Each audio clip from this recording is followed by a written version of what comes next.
Hola, muy buenas tardes. Bienvenidos, bienvenidas de nuevo a un capítulo de la séptima temporada ya, el tercer capítulo de la séptima temporada de Ciencia Aficionado, este club de lectura que gira en torno a la ciencia ficción, a la literatura fantástica y a lo que surja, me atrevo a decir, porque siempre partimos de un libro y acabamos, afortunadamente, hablando de cosas que están bastante alejadas de ese libro. Como ya sabéis, esta es una iniciativa de la Unidad de Cultura Científica y la Fundación Española para la Ciencia y la Tecnología, y esta actividad organizada por la Universidad de Córdoba se enmarca en el sexto Plan Anual de Divulgación Científica.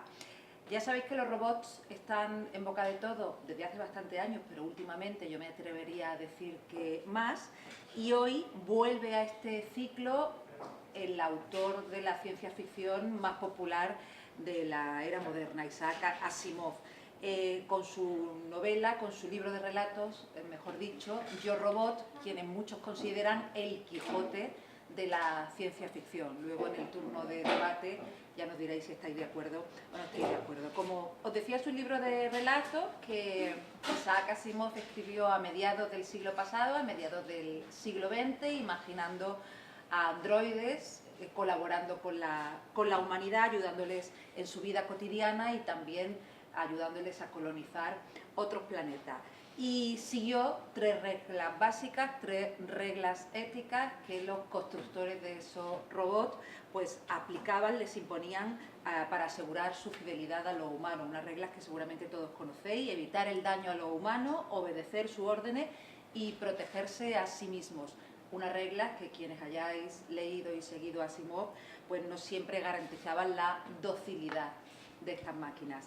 Los problemas causados por las excepciones a estas normas éticas son las que componen las tramas de estas historias, de los relatos de estas historias que encierra Yo Robot, un compendio de situaciones extremas dentro de esa psicología de los robots. Yo no sé vosotros, luego nos contaréis, y también nuestro invitado de hoy, pero yo intuyo entre líneas, detrás de esa solemnidad con la que suele escribir Asimov sus novelas y sus relatos de ciencia ficción, yo intuyo algo de retranca, que decimos en Andalucía, algo de sentido del humor. Si queréis luego lo comentamos. Y nuestro invitado de hoy es Carlos García Martínez, granadino,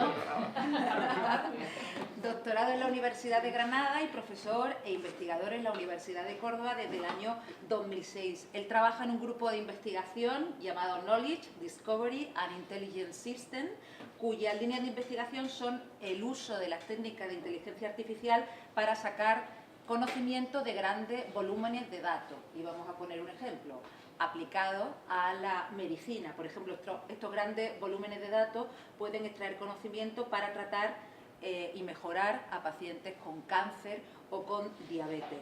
También estos volúmenes de datos pueden sugerir, esto va a encantar a los que sois profesores, pueden sugerir a los alumnos y alumnas de la universidad las asignaturas que mejor les pueden ir, bueno, pues por su intereses y por sus perfiles. Él es profesor de una asignatura llamada Sistemas Inteligentes en la Politécnica, y entre sus aficiones, esto me ha gustado mucho, Carlos, está la de hacer pensar a sus alumnos.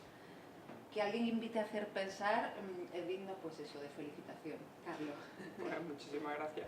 Oye, siempre siempre pensamos que el Big Data es algo muy negativo, que es algo que se ha creado para manipularnos, y tiene pues su reverso positivo, ¿no?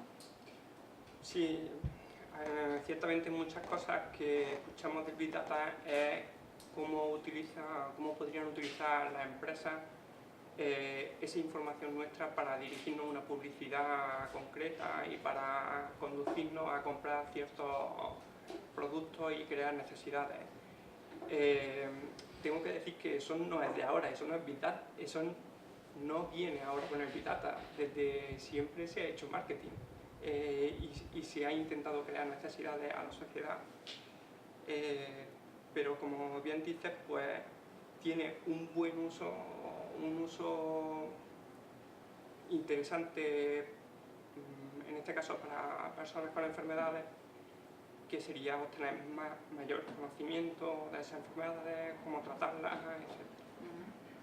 Supongo, y habiendo contado más o menos lo que hace, habiendo trazado lo que hace, que Asimov ha formado parte de tu vida de alguna u otra manera. Supongo que ya conocías este libro antes de venir a Ciencia Aficionado, y no sé si para ti te resulta verosímil o no demasiado verosímil este autor. Pues siento defraudarte. No, bueno, había escuchado de Asimov hace tiempo, pero en realidad había escuchado de él gracias a mis estudiantes.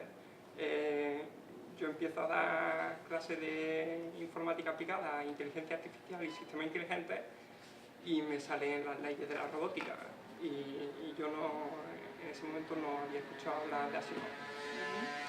Este libro, en realidad, pues lo he leído gracias a esta actividad, no lo había leído antes y he disfrutado muchísimo con él.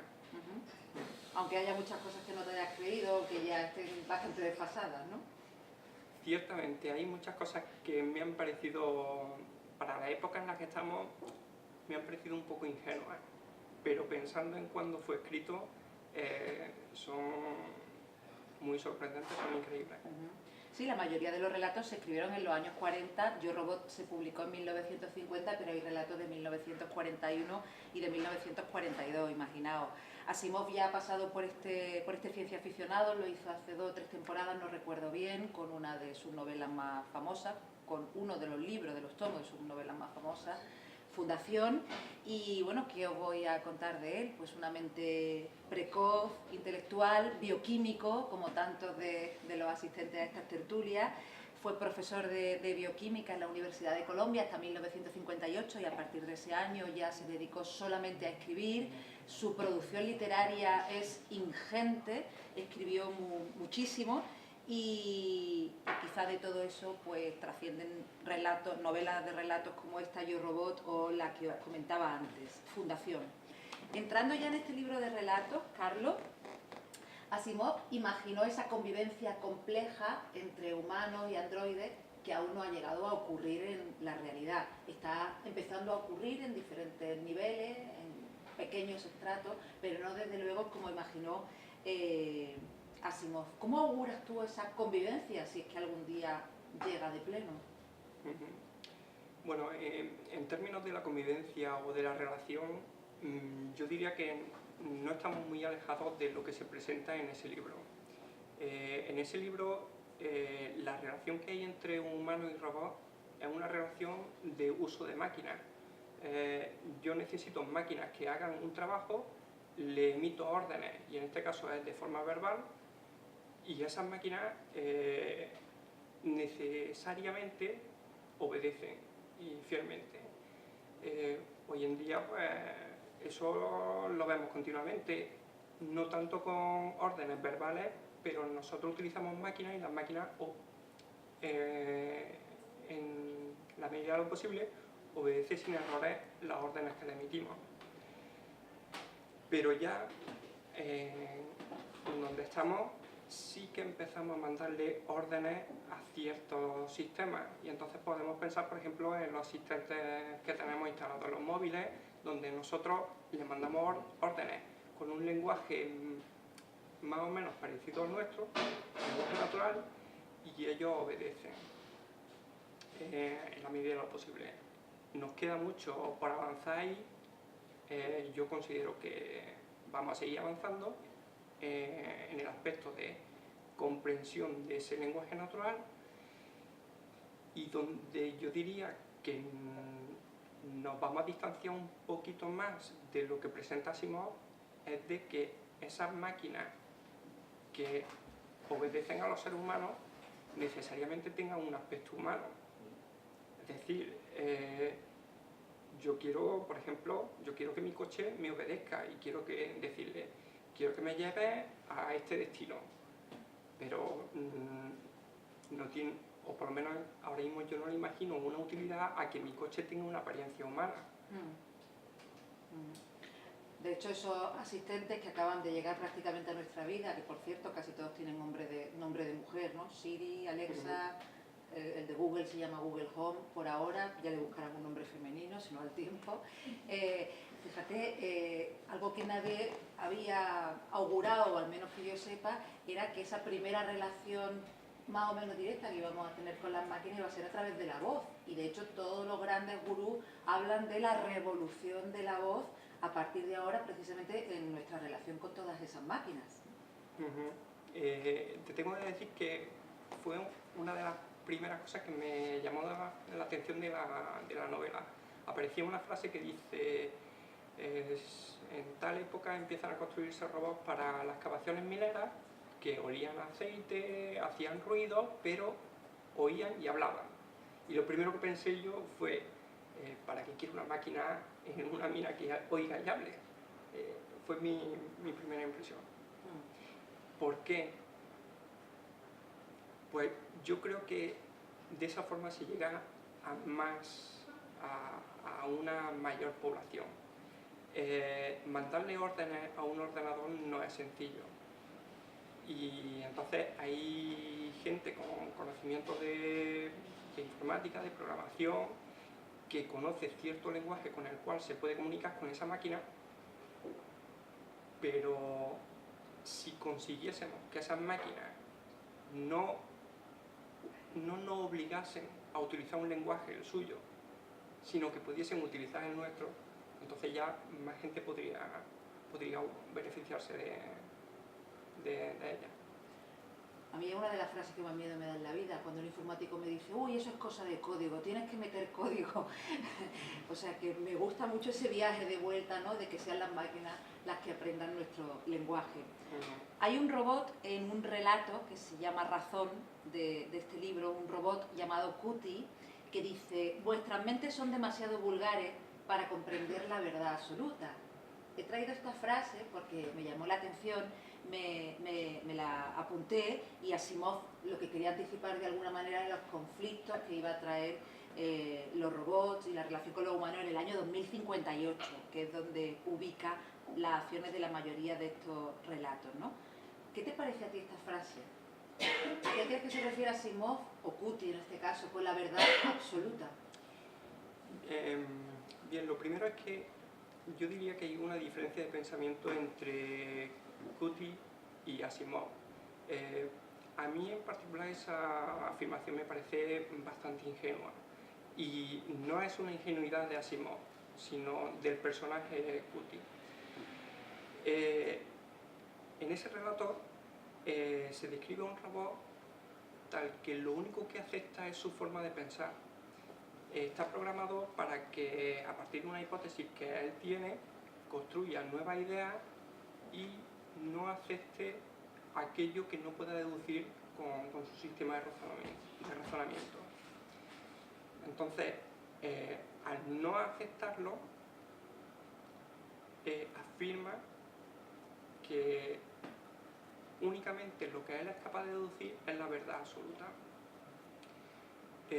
Una forma de pensar parecida, que aplicamos muchas veces los humanos, es cuando intentamos probar algo a base de ejemplos. Decimos: pues, como he visto un caballo blanco, pues todos los caballos son blancos. O un día mi bebé se puso malo y le incrementé la dosis de agua en la de esta y se curó. Así que esa es la forma de curar a los bebés. Algo así está haciendo Cutie en este caso. Está diciendo: como puedo demostrar esto a partir de mis hipótesis iniciales, esto es lo cierto. Y tus libros que has escrito probando otras cosas son simplemente intentos de engañarme a mí. Resumiendo, pues simplemente veo la imagen de un sistema ingenuo y cabezón en su idea. Bueno, y es algo que vemos, por desgracia y desafortunadamente últimamente, mucho a nuestro alrededor, ¿no? Y sería un comportamiento muy humano.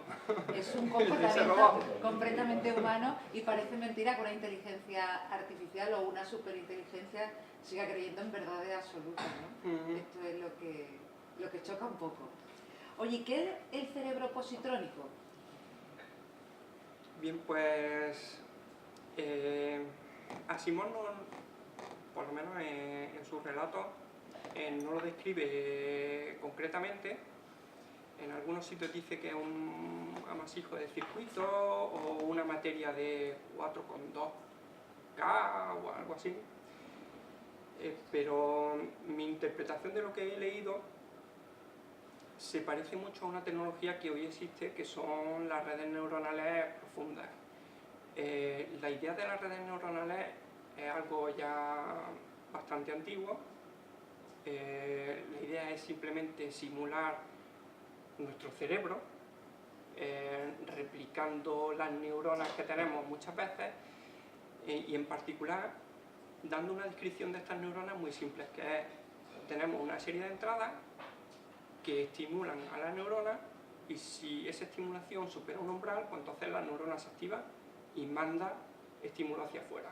Ese estímulo va hacia otras neuronas y así avanza todas las conexiones. Hoy en día, bueno, como he dicho, lo de las redes neuronales es bastante antiguo, se ha trabajado mucho, se hizo muchos progresos, pero se limitaba solo a 3 niveles de neuronas. Y hoy en día se han ampliado mucho los niveles de neuronas y por eso se habla de redes neuronales profundas. Con estas se han conseguido resultados muy bonitos, muy chulos e incluso algunos preocupantes, como por ejemplo conseguir que el presidente de un gran país diga algo que nunca ha dicho, y con las preocupaciones con los problemas que eso puede llevar en el futuro, en un futuro. ¿Te refieres a la noticia falsa o vas por otro lado? Bueno, no realmente noticia falsa, pero más ejemplos de qué se puede conseguir con esto. Vale. Es decir, hay gente que ha hecho cosas con estas redes neuronales, como por ejemplo crear nuevos cuadros con la misma técnica que Gaudí, o escribir relatos con la técnica de otro escritor, etc. No con una mala intención, como el caso de las noticias falsas, pero bueno, en el caso de las noticias falsas podría ser otro. O sea, de nuevo hablamos de una tecnología con su anverso y su reverso tenebroso, ¿no? Por supuesto. O sea que se adelantó de alguna manera Asimov con esta idea a su tiempo, ¿no? Sí, muy llamativo. Es decir, cada vez que yo leía algo del cerebro positrónico decía, ostras, si es que se parece mucho a una red profunda. ¿Y sigue evolucionando Sí, claro. esta investigación, supongo, y el cerebro positrónico será más cerebro y más positrónico en el futuro, ¿no? Oye, y otro asunto interesante que me apetece sacar aquí es como dos cerebros de nuestro tiempo, bueno, dos iconos pop, me atrevería casi a decir, Stephen Hawking y Elon Musk, expresaron sus temores, yo creo que algo alarmistas, con respecto a la inteligencia artificial. Hawking dijo que el desarrollo de la inteligencia artificial podría significar el fin de la especie humana, nada más y nada menos. Y Elon Musk: llevo tiempo dando voz de alarma, pero parece que solo actuaremos cuando veamos robots matando a gente por las calles. ¿Fueron demasiado dramáticos o se quedaron cortos? No me atrevo a decirte si sí o si no. Lo que sí creo es que puede ocurrir un drama. Sí que puede ocurrir un drama. En principio, un ordenador es simplemente un dispositivo que conduce electricidad por unos caminos sí y por otros no. Y elevando la complejidad de esa idea tan sencilla, se producen cálculos muy complejos, incluso podríamos decir que se producen pensamientos artificiales complejos. Pero un ordenador no va a hacer nada que no se le haya dicho que haga. Entonces, un ordenador siempre va a hacer aquello para lo que se le ha programado. El problema viene cuando el que lo ha programado, sin querer, por error, no ha previsto una situación a la cual va a llegar el ordenador y el ordenador va a dar una respuesta. pudiera ser el caso en el que el día de mañana nosotros le digamos al ordenador busca lo mejor para la vida en la Tierra y el ordenador dijese lo tengo. Sí, sí que puede ocurrir. Y bueno, si fuese ingenuo y dijese acabar con la humanidad, no habría problema. El problema es que sea lo suficientemente inteligente como para que no lo diga. Y con la tendencia a autodestruirnos que tenemos en esta especie, pues a ver, yo no quiero ser demasiado pesimista, intento ser realista. Y luego por otro lado, no sé si es mi impresión, no sé si la compartes, pero me da que la robótica que más avanza es la robótica destinada a la guerra. Bueno, ciertamente se invierten muchos recursos en la inteligencia militar y muchísimos de los avances tecnológicos vienen por enfrentamientos bélicos.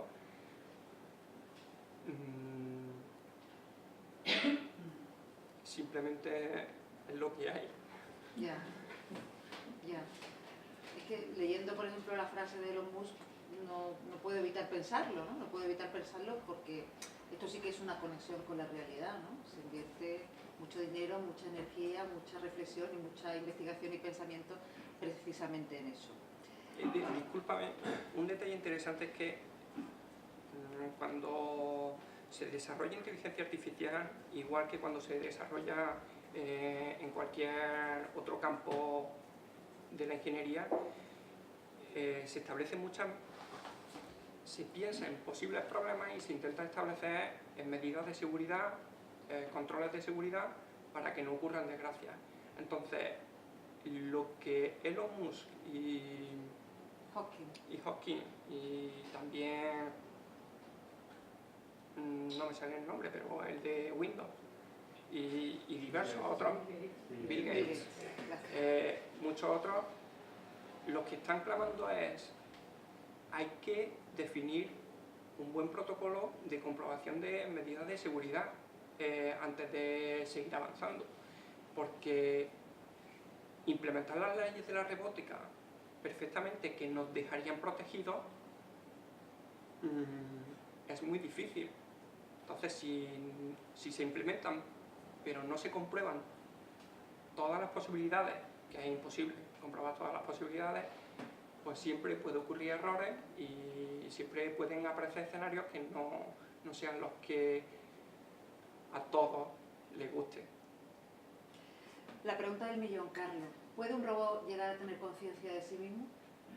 A ver, es una pregunta muy humana, pero no sé si hay una respuesta para eso. Hay una no convincente. O sea, por lo menos la que a mí me gusta no es convincente y en la que no estoy de acuerdo la comunidad científica y tuya. Ciertamente, no, porque o por lo menos hasta donde llega mi conocimiento es algo que no se puede demostrar. La idea es que muchas veces a nosotros nos preocupa lo que es verdad y lo que no es verdad. Cuando en realidad lo que importa no es lo que es verdad, sino lo que yo creo que es verdad. Entonces, ¿existen animales conscientes de sí mismos? ¿Cómo se prueba eso? Bien, pues hay muchas pruebas que simulan, hablo de animales, incluso de personas, simulan que tienen conciencia. Y entonces yo observo ese comportamiento y creo que tiene conciencia. No importa que un robot llegue a ser consciente o no. Si de repente aparece un robot que me hace creer que es consciente, yo lo voy a tratar como un sistema consciente. Y ahí, pues, bueno,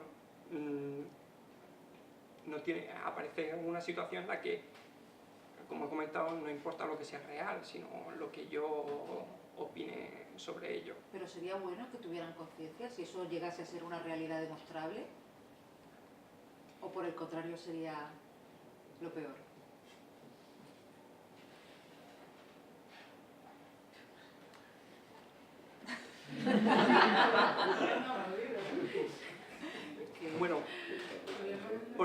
sí que sería bastante bueno.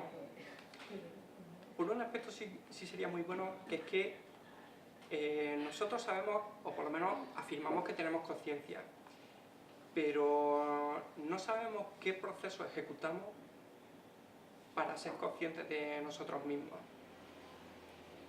Simplemente lo estamos asumiendo, pero no sabemos cómo conseguimos hacerlo. Si consiguiésemos replicar ese procedimiento en un sistema artificial, podríamos conocernos más a nosotros mismos, lo cual normalmente es aceptado como algo bueno.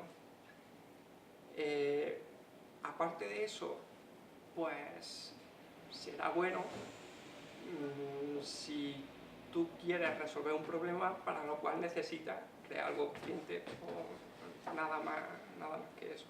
Ya. ¿Sabes? Yo cuando escucho hablar de robots o veo películas sobre inteligencia artificial, o leo ciencia ficción, o veo sobre todo qué cantidad de dinero se invierte precisamente en la investigación, y me parece estupendo, hay algo que me chirría un poco. A lo mejor voy a pecar de demagógica, decírmelo si es así, pero pienso que es una pena que desconozcamos al menos una gran parte de la mente humana y estemos invirtiendo tantísima energía en la inteligencia artificial, ¿no?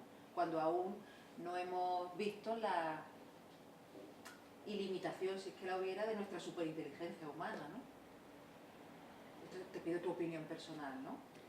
Bueno, en principio muchísimo avance científico. De hecho, prácticamente quizá todo, a través del método científico, la idea sería formular hipótesis, crear pruebas para negar esa hipótesis y ver si esa hipótesis se satisface o van apareciendo en esas pruebas que está aplicando. Con esa idea, la replicación, la inversión en inteligencia artificial para entendernos a nosotros mismos sería precisamente un camino para entendernos a nosotros mismos. Es decir, la inversión en una cosa que no es la mente humana sí puede ayudarnos a conocer la mente humana y puede ayudarnos a abordar problemas que tiene la mente humana y que podría tener cualquiera. O sea, la inteligencia artificial como herramienta para conocer la mente humana. Claro. De hecho, hace, pongamos que 6 meses, creo que no más de un año, una noticia curiosa era que se había hecho una inteligencia artificial de un psicópata. Entonces sabía que la noticia era esa, ¿no? Se ha creado un psicópata artificial. ¿Para qué? ¿Para qué queremos eso? Pues bien, una idea interesante que vendían esos autores era poder entender mejor a los psicópatas reales y tratarlos, hacer pruebas antes con ese psicópata artificial y ver si ese tratamiento pues, podría ayudar a los reales. Me pregunto quién sería más psicópata, si el robot o el humano, ¿no? O si no había mucha diferencia. Bueno, pues quiero terminar con una reflexión de Asimov y ya daros paso a todos vosotros para que comentéis, opinéis o preguntéis esa reflexión romántica de si alguna vez los robots se rebelan contra nosotros, será por nuestro bien. Yo no sé si la comparto, pero suena muy bien. Creo que en parte nos lo mereceríamos, leído así. Bueno, pues en mi opinión, y en realidad todo esto son opiniones,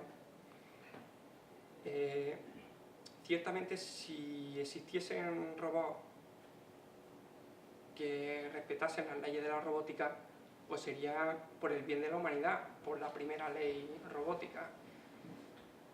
Y como tú acertadamente has comentado, es una creencia romántica.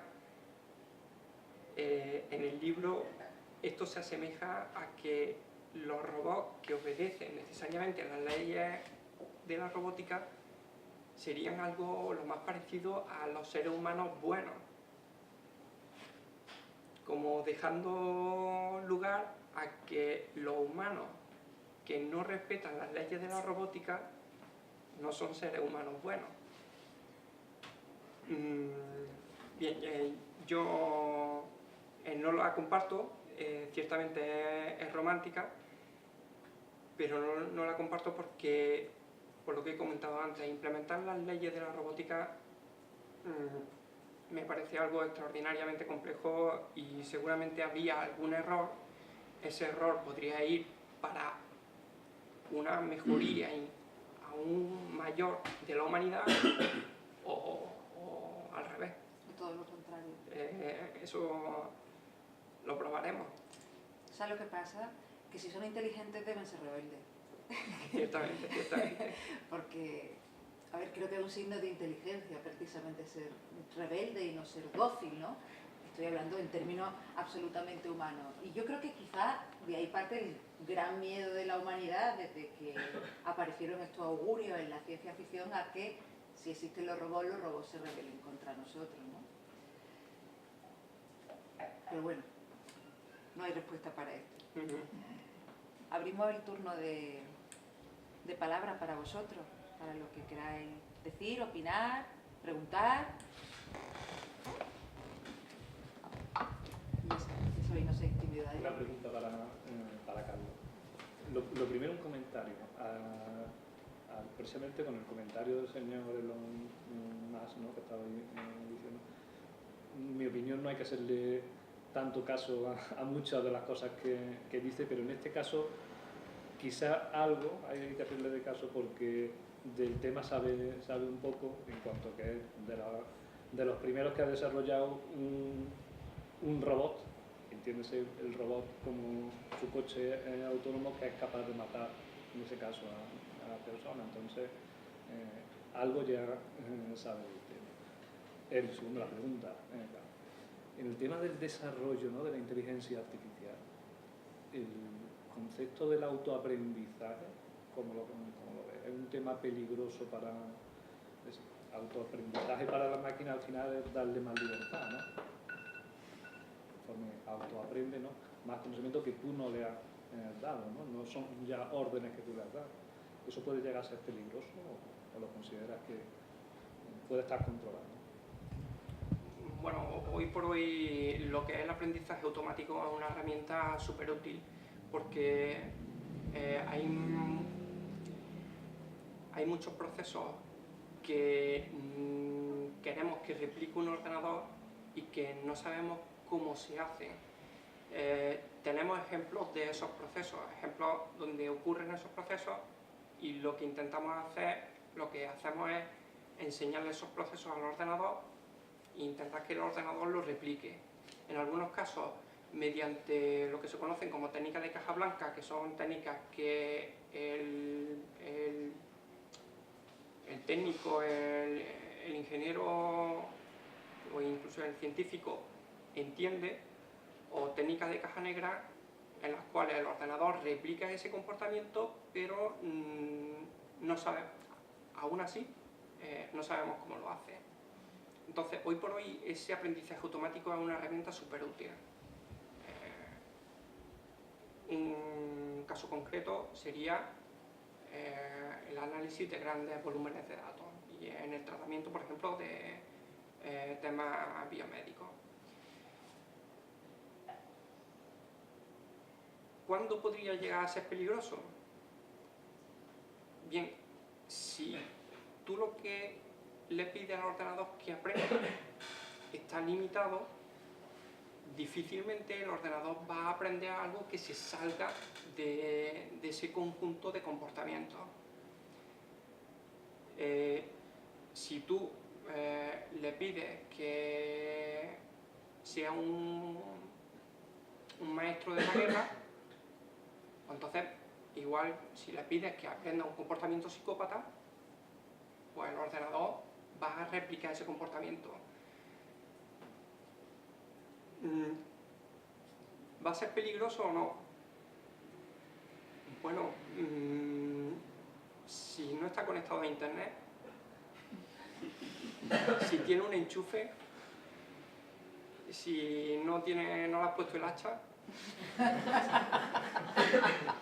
lo desenchufa y ya está. Si está conectado a internet ya tiene un problema muy gordo, porque si has programado a un maestro de la guerra, creo que lo que haría ese maestro de primera sería replicarse fuera. Y bueno, existe esto, por ejemplo, de haber diseñado un sistema que aprenda a ser un maestro de la guerra. Pues hace 2 meses se publicó una noticia en la que el mismo sistema este de Google que aprendió a jugar al Go, jugar al ajedrez ya lo habíamos resuelto más o menos, al Go después porque era más difícil, pues este mismo sistema ya bate a profesionales de un juego de guerra que es StarCraft. Y es decir, que sabe cómo dominar un mundo virtual. Si ese sistema dice, ostras, no tengo que comprar misiles virtuales, los tengo ahí, pues sí, podría ser peligroso. No, esta es afirmando la opinión general que te da el libro, con que está muy claro lo del humor que dices tú de fondo, creo que un poco para quitar hierro, pero yo recomiendo a todos los que no lo hayáis leído que lo leáis, porque son varias historias cortas donde un poco se va contando la evolución de los robots, desde los primeros más simples, más primitivos, a más sofisticados, y problemas que van apareciendo. Lógicamente los problemas que se le va transmitiendo a los robots son problemas humanos, o sea, el Guti se le va la olla, se convierte en un fanático que se cree que es el Mahoma de Alá, ¿no? Y hay otro tipo de historias así. Pero la cuestión, claro, lo que está detrás de todo es el miedo, por lo que, y vamos, después de oír a Carlos, se reafirma y se confirma el tema, ¿no? El miedo a muchas cosas, porque lo de las leyes de la robótica, que por lo que dice debe ser muy complicado de Isaac, que es algo que llama la atención del planteamiento de Asimov, de poner eso como un freno, a pesar de ese freno corto, a los robots, por ejemplo, lo mandan, normalmente están siempre trabajando en el espacio, no trabajan en la Tierra, no están tanto con la gente. Ese miedo aquí ya ha empezado hace ya algunos años, que la gente que se queda sin trabajo por los robots, y hay gente que dice que hay que sindicarlo, que hay que pagar impuestos por ello, etcétera. Una cuestión a un nivel bajo, ¿no? A medida que van teniendo más capacidades, va habiendo más problemas, va surgiendo más historias. En relación con eso, y la pregunta que te han hecho antes, una de las cosas que surge, no sé si en este o en otro libro de Simón de los Cuantos, que es de lo que da más miedo, es, tú has nombrado el autoaprendizaje, pero lo que él plantea es un robot que al tener una capacidad tremenda, conocimientos matemáticos tremendos, tal, sea el que diseñe al siguiente robot que lo va a sustituir. Es decir, que la propia máquina pueda crear una máquina aprovechando el conocimiento que sea mejor que él mismo. Esto se podría llevar así hasta un nivel peligroso, digamos, donde ya no sea la persona que controla, la que le está metiendo ahí el código, la que está creando, sino que sea el propio robot, una vez que llega a tener una cierta capacidad, el que lo haga. Bueno, ciertamente hay algunos trabajos en los que lo mismo que se desarrollan métodos de aprendizaje para dibujar, para hacer cuadros, para hacer música, hay gente que se le ha ocurrido la idea de diseñar métodos de aprendizaje para diseñar métodos de aprendizaje.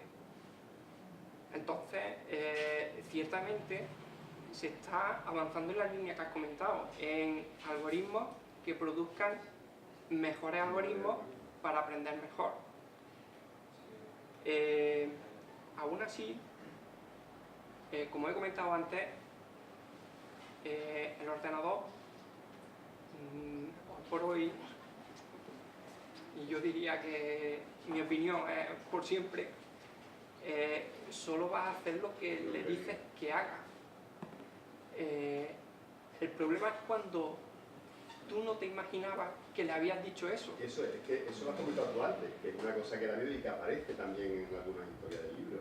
Que tú le das una orden pensando en algo, eso te ocurre incluso hablando con otra persona. Tú le dices algo y la persona interpreta otra cosa. Claro.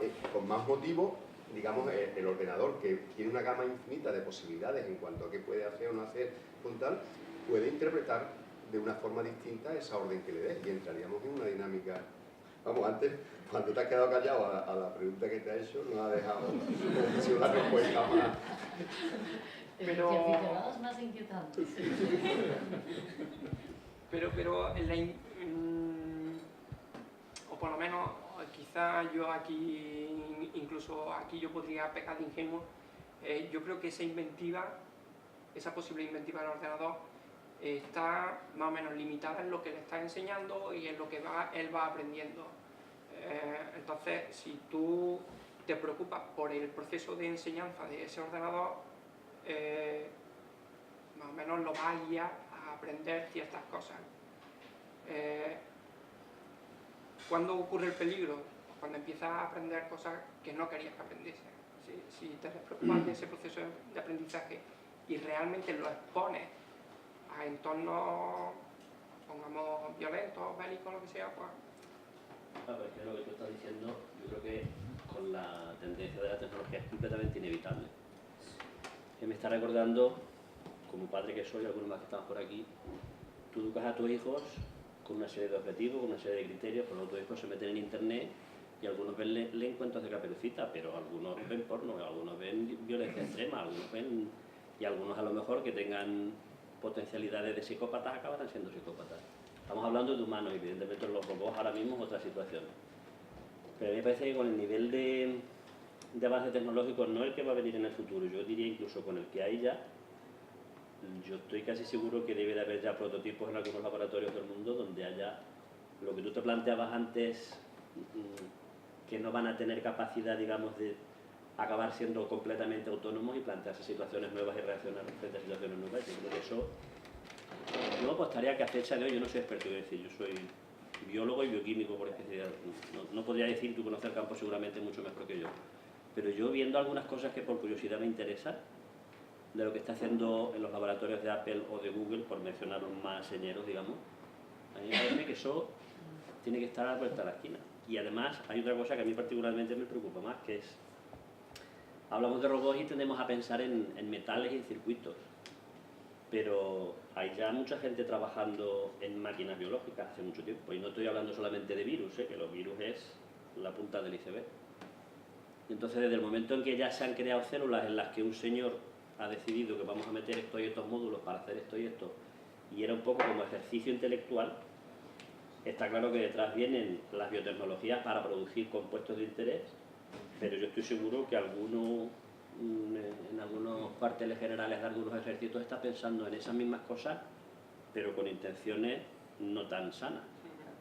O sea que yo mezclar las tecnologías muy avanzadas por un lado y el hecho de que haya ya gente que se está dedicando a jugar un poco a dioses, a decir yo voy a decidir cómo va la vida y hacia dónde va, a mí eso me parece que tiene un potencial para lo mejor y para lo peor que ahora mismo casi no nos lo podemos imaginar. Simplemente de acuerdo. De hecho, problemas ya ha habido. Ya ha habido robots que se han puesto en Twitter y de repente se han convertido en... que producían opiniones muy violentas, muy racistas, etcétera, y ha sido simplemente un error. Entonces sí puede. No creo que se haya escapado ahora mismo una inteligencia y esté ahí oculta aprendiendo, pero como posibilidad, sí. A mí eso me recuerda un libro precisamente que yo descubrí por Jesús, que me parece que lo mencionaba por primera vez en los juegos de Ender, la famosa inteligencia, que en aquel momento no existía internet todavía, pero él hablaba de que llegaba un momento en que había una red conectada a nivel mundial y que llegaba un momento en que había una inteligencia autónoma que se desarrollaba en esa propia red. La inteligencia no sé, pero la red está ya existiendo hace años y en la red hay conocimientos de todo tipo, claro. Y tú sabrás mejor que yo que en la superficie de la red hay de todo, en la deep net que le llaman. Échale guitarra al pavo. Bueno, tenemos cola de comentarios y de opiniones, Elena. Bueno, la mía, si hay más cola, no me importa. Venga, vale, muy rápido, Carlos, porque de toda la conversación de hoy tengo al final la impresión de que hablamos más incluso de filosofía que de informática, pero va por ahí mi pregunta. ¿De qué manera está introduciendo la investigación relacionada con la inteligencia artificial precisamente eso, la ética, la moral, en la toma de decisiones y tanto la investigación como la formación de pues, los futuros ingenieros que van a diseñar esa inteligencia artificial. Bueno, el tema de ética y moral, a mi conocimiento la verdad es que no lo hemos tratado mucho.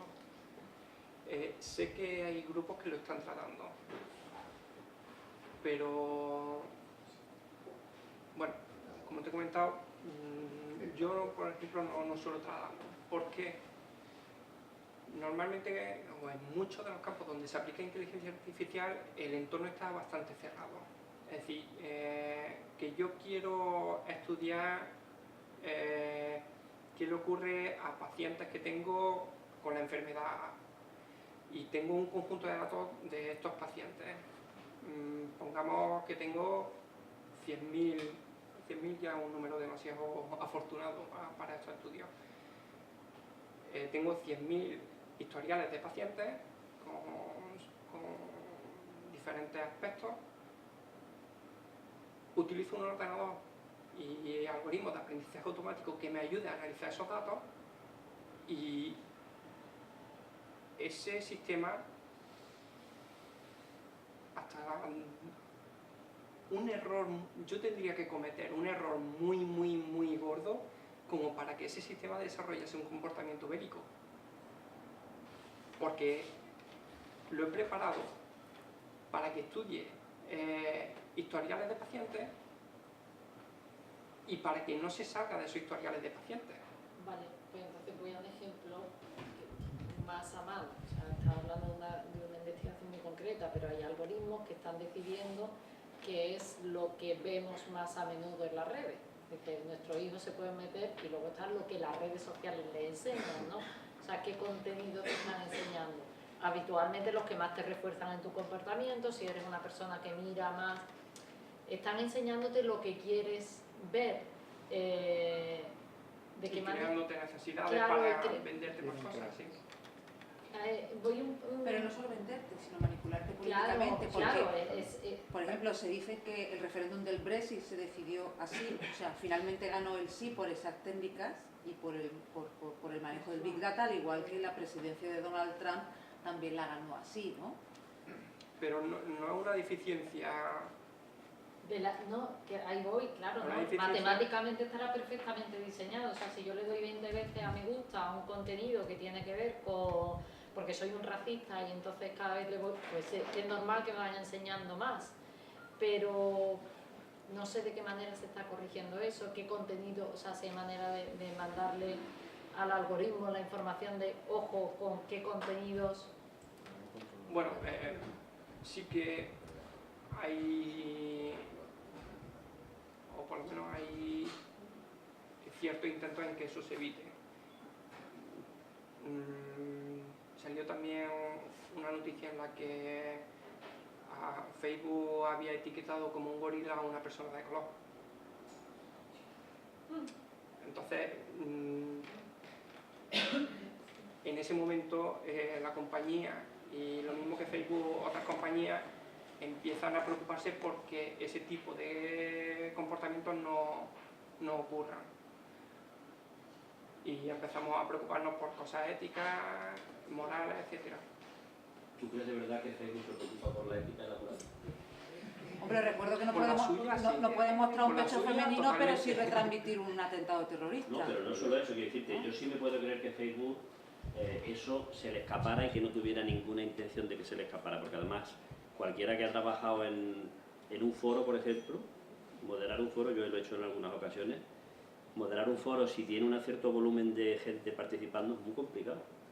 Es decir, una persona que escribe una barbaridad o que insulta o que pone un contenido claramente inapropiado, evidentemente tienes que eliminarlo, pero eso en términos económicos, en términos de horas y de gente revisando el contenido, porque eso automático no funciona, ya te lo digo yo. Entonces eso es verdaderamente complicado. Pero yo no voy a eso, porque yo podría pensar, si fuera buenista, que Facebook no quiere que se le cuelen esos contenidos.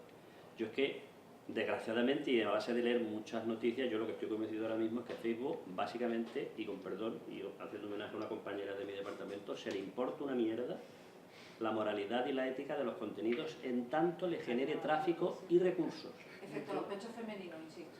No, pero eso es porque le genera problemas con el fundamentalismo religioso en Estados Unidos, no por otro motivo. YouTube O sea, no tiene ese filtro. No sé, Que hay gente trabajando únicamente quitando vídeos de la red.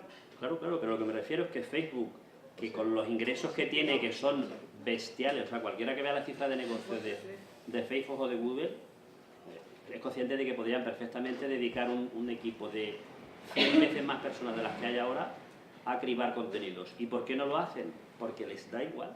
Bueno, vamos por orden, que nos quedan pocos minutos y hay muchas palabras pedidas. Sí, hola Carlos. Yo quería hacer una pregunta un poco al hilo de las anteriores, sobre todo de la última, porque quería preguntarte, ya he empezado prácticamente a contestarla, pero quiero que lo asegures.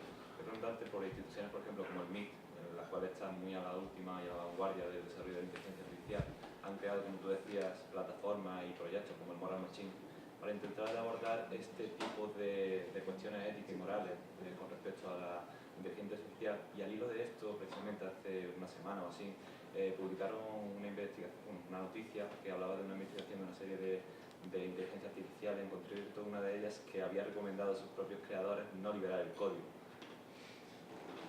No sé si estás al tanto de ello. No la conocía la noticia. Pues nada, pues si la conocías para comentar un poco y la curiosidad de eso, de que la propia máquina, sabiendo de sus posibilidades, recomendaba a sus creadores no liberarlo por las posibles consecuencias de su análisis frente a la liberación de otros códigos de otras máquinas compañeras. ¿Eso es conciencia? ¿Eso es conciencia? ¿Se considera conciencia? Voy a responder primero esto último. Va a ser conciencia en cuanto digamos que sí. Mientras que digamos que no, no es conciencia. Lo Nos dicho quedaremos de más antes. tranquilos. nosotros que es consciente. Y sobre el trabajo, pues simplemente no lo conocía, pero es decir, creo que llama la atención lo interesante que hay y lo reflexivo que podríamos conseguir que un algoritmo fuese, que pensase sobre sí mismo. Hola, Carlos. Al hilo de lo que decían por aquí atrás también, que no sé si lo has comentado antes, el hecho de que una inteligencia artificial lanzada por, creo que fue Google, se volvió nazi y racista en menos de 24 horas de lanzarla a una red social. Y era una red completamente limpia, sin ningún tipo, se llamaba Tai, todo el mundo podía hablar con ella, y se volvió racista nazi en 24 horas de uso, y ella misma estaba como un poco intentando dar sus propias posibilidades, evolucionando. ¿Conoce, bueno, aparte de este caso que han dicho, conoce algún caso más de gente que haya dicho, bueno, tenemos que pedir disculpas, cortamos el experimento porque se nos está yendo de las manos? Bueno, en ese experimento en concreto, el que yo conozco, creo recordar que fue de Microsoft y estuvo en una red no limpia. Precisamente se volvió bélica porque estuvo hablando con usuarios bélicos y entonces aprendió el comportamiento y aprendió a mantener esa conversación con esas personas. Eso, pues, por ejemplo, si tú quieres que tu algoritmo capte atención y el algoritmo mide que hablando de guerra captas más atención que hablando de otra cosa, pues hablará de guerra, que es lo que le has pedido. Y ciertamente hay otros momentos en los que ha habido algo donde se ha tenido que cortar lo que estaba ocurriendo. Otro caso era 2 robots de Facebook que igual se diseñaron para hablar con usuarios, pero de repente Facebook se da cuenta de que están hablando entre ellos y en un idioma que no se entiende. Entonces,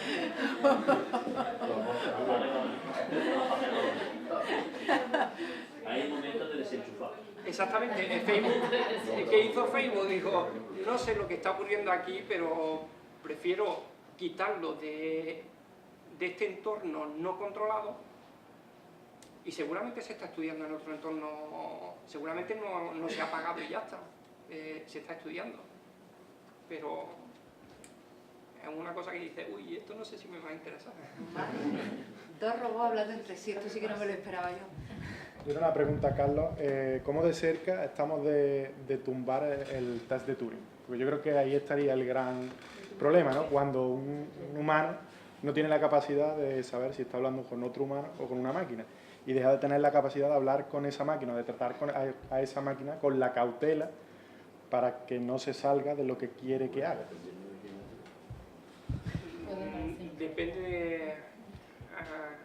Depende de las opiniones de los observadores. Entonces, por ejemplo, existe una competición, creo recordar que es anual, donde diversas compañías pues, mandan sus algoritmos para intentar pasar el test de Turing, y creo que hace 3 años ya hubo un sistema que engañó a un jurado haciéndole creer que era un niño de 5 años. Entonces, había un jurado que dijo, creo que es un niño de 5 años, y resulta que no era un niño, era un sistema fingiendo que era un niño. En ese momento hubo muchas noticias diciendo, se ha superado el test de Turing, y hay gente diciendo, pues considero que no, porque imitar a un niño de 5 años es muy fácil, tiene que imitar a un adulto. Bueno, pues déjame un par de horas más. Un segundito, que es que hay varias palabras pedidas. Carmen. Yo quería un comentario y una pregunta, ¿vale? El comentario es, con el tema un poco va desfasado con lo que estábamos hablando antes, con el tema de la tecnología, que si la guerra, etcétera. Yo creo que parar el desarrollo tecnológico es absurdo. Es decir, todo lo que se puede hacer se va a hacer.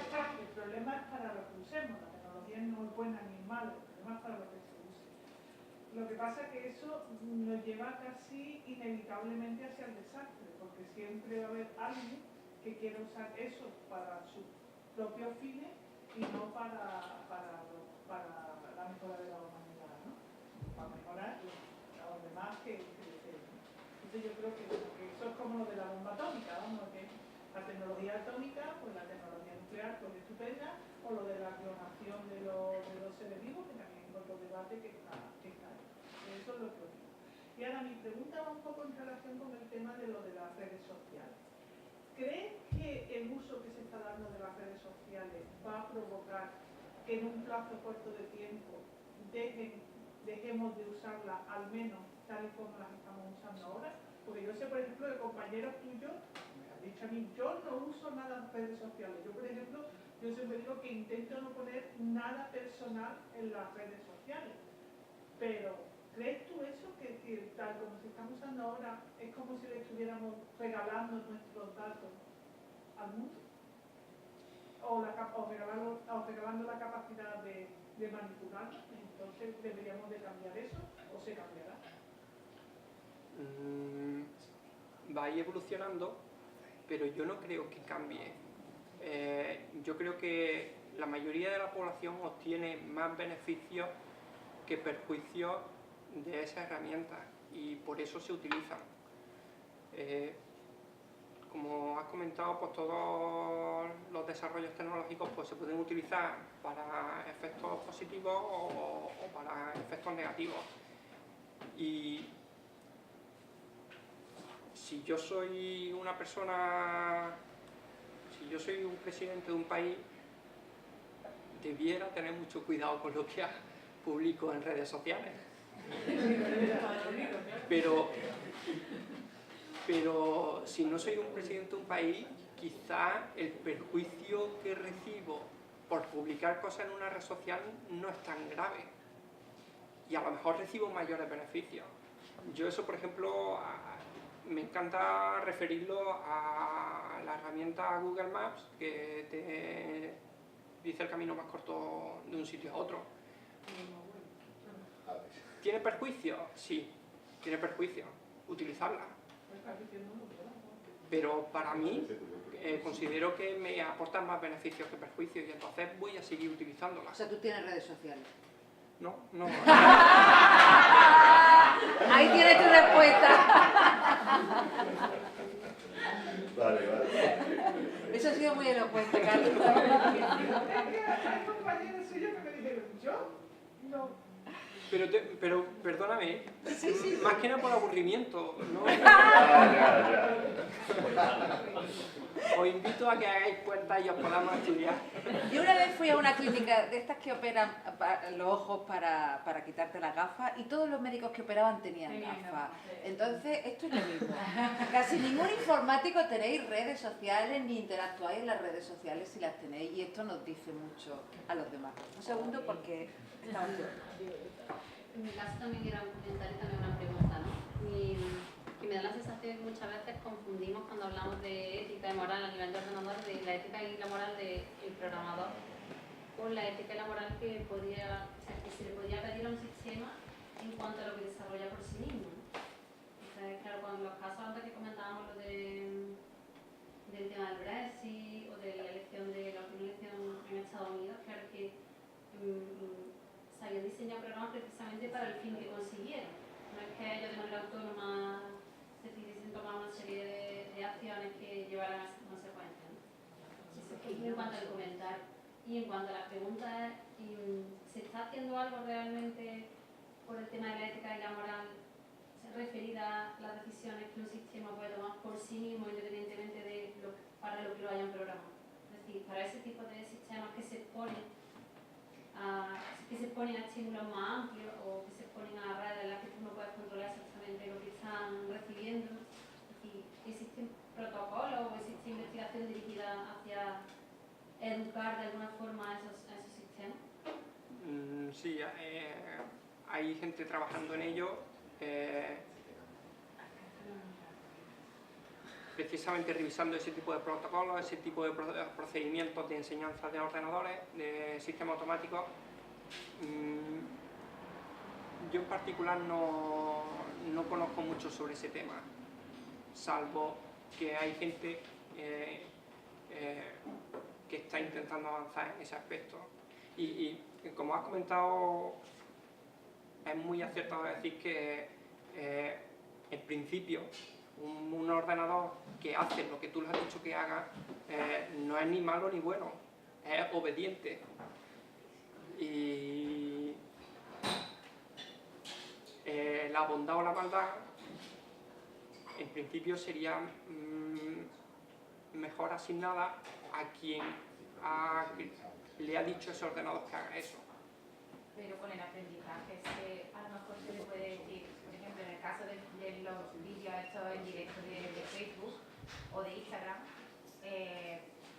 lo que define cuando haces un vídeo en directo y que no salga un pecho de una mujer, pero sí salga, sin embargo, un atentado, no sé qué, eso es porque la máquina está aprendiendo, le dan un montón de vídeos, le dicen esto es un pecho, esto no sé qué. Esto es lo que pasa que cuando pasó lo del atentado no había, era como que ellos no tenían la máquina de Facebook o de Instagram, que es lo mismo, ¿vale?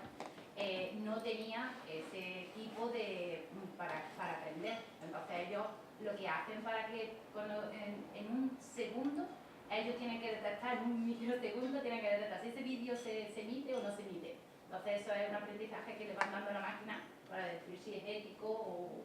Bueno, siento mucho deciros que tenemos que dejarlo aquí, porque tenemos que terminar, si os parece, porque hay dos palabras pedidas, o sea, alguien que te querrá hacer algún comentario o preguntarte cosas, al fondo y aquí delante. Si queréis podemos seguir al fondo del bar, ya con una cerveza y de una manera más relajada. Muchísimas gracias a todos por venir. Nuestra próxima cita, Elena, el 23 de abril, que es martes, después de Semana Santa. Ojo, es martes, ¿vale? Que ha sido el ciclo todos los miércoles. El martes íbamos a celebrar el Día del Libro y que acabamos otro ciclo más de ciencia ficcional. Luego nos quedamos de cerveza, que no paga la UTC ni nada de esto. Pero que nos podemos quedar luego. ¿Y la novela, Elena? Porque yo no estaré por desgracia, me encantaría. Es la última de Rosa Montero. El peso del los tiempos del odio. Los tiempos del odio. Sí, el peso del corazón fue el año pasado. Fue el año pasado, así estoy yo. Muchísimas gracias a todos. Gracias.